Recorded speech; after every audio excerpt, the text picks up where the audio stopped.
This summer, I've been reflecting often on why I live my life the way that I do, and recalling certain experiences that have shaped me into who I am today. In this video, I want to share some thoughts on how our past can shape us, and how we can alchemize pain into success and healing, using the power of nature in a way. I'll also be finalizing my St. John's wort oil, which I shared the making of in my previous video, and I really hope you enjoy the process as much as I enjoyed sharing it. I'll talk to you soon.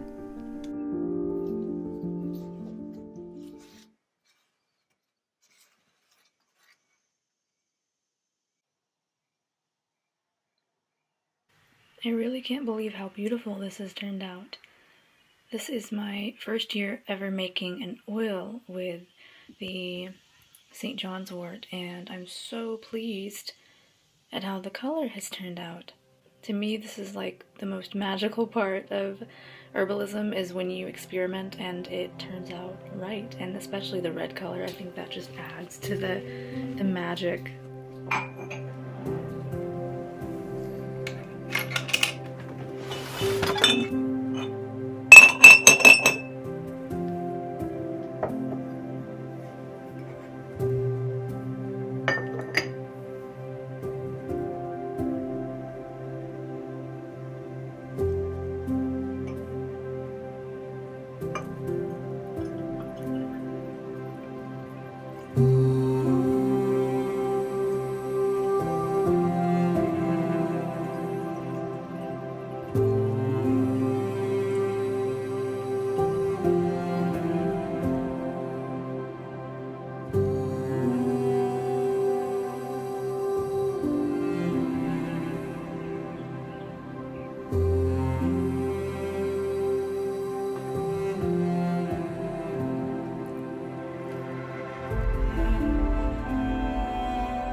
So exciting to make this into a salve later.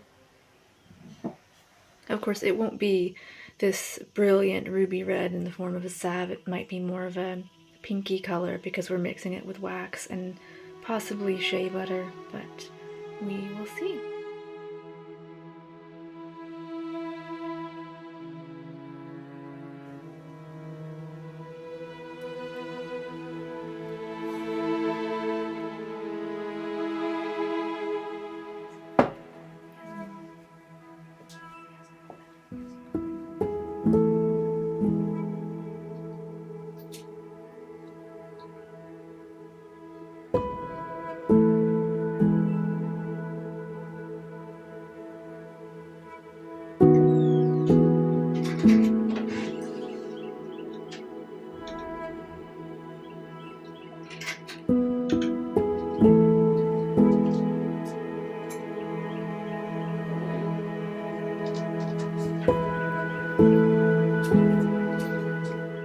Good morning.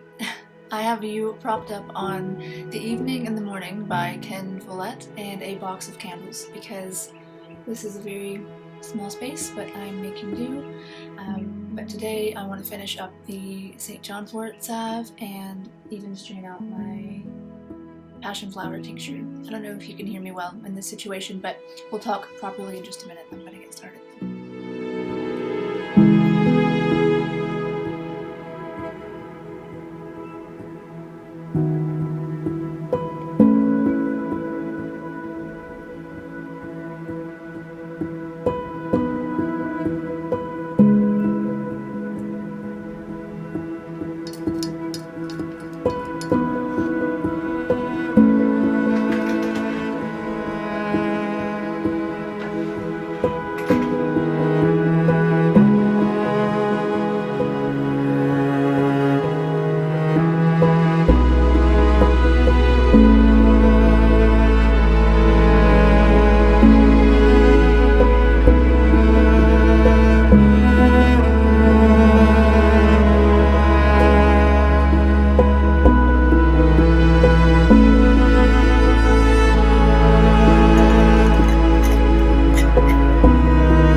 Each day, I try to live what I would call a meaningful life.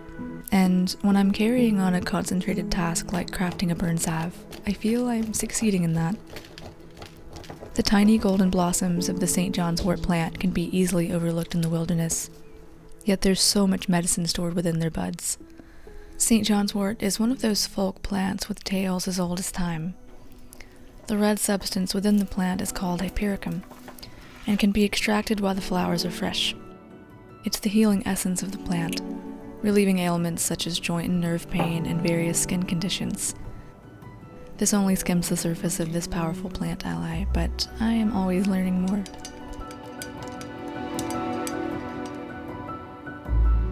My point is, I never would have discovered it had I not stumbled across it on a bike path one summer evening. And that's the thing about living in a meaningful way, existing in a constant state of discovery. The St. John's wort thrives in ditches of poor, sandy soil, forgotten bike paths, and the edges of woodland trails, yet it's such a healing plant ally. I just love the contrast in that. Sometimes good things can come our way unexpectedly. We can find new passions and new ways to heal, and that is beautiful.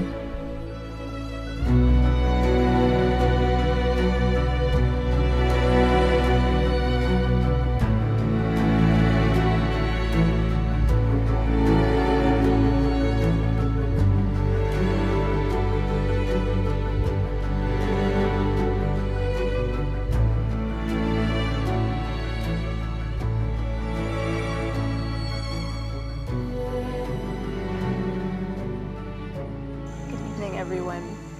I am coming to you after a very long day of hiking, so I am exhausted and soaking wet, but before I went home and relaxed, I wanted to sit here and wrap it up, so forgive me if my points aren't as clear as they might usually be. I don't know about you, but hike is the best place for me to release a lot of negative emotions that may have been building up in my daily life. I tend to work a lot and sort of clutter up my mind with all of these tasks and things to do and interactions with other people. So oftentimes all of that is crowded in the foreground of my mind, and I'm not doing the work I need to do, the deep work, in order to heal. And I know, yes, this is going to be a talk about healing, and I realize I am guilty of saying that nature heals me, and I'm speaking about healing as if it's this linear process, but it isn't. Healing can be very ugly and complicated. That brings me to my first big point, which was the idea of alchemy and the transformative power of healing. So looking back at the bad things that have happened in life, and being able to find meaning in that, being able to process it and say that, yes, this happened to me, but it is not who I am. Asking myself, who am I without my trauma?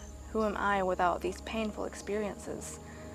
And breaking down my ego, breaking down my identity, and asking myself, have I really built my life around the bad things that have happened to me? How can I move forward? And I feel like that is a big overarching theme in my life, is taking negative experiences, alchemizing them into something meaningful.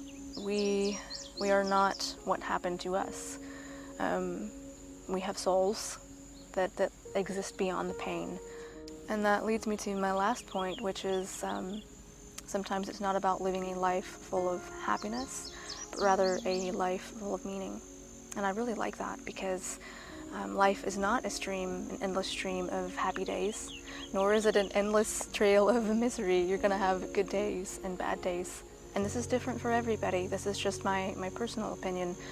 But I think if I can find meaning in whichever type of day or whichever emotions, whether good or bad, that I'm having, then that's the best I can hope for right now. I think the first step in healing is being self-aware.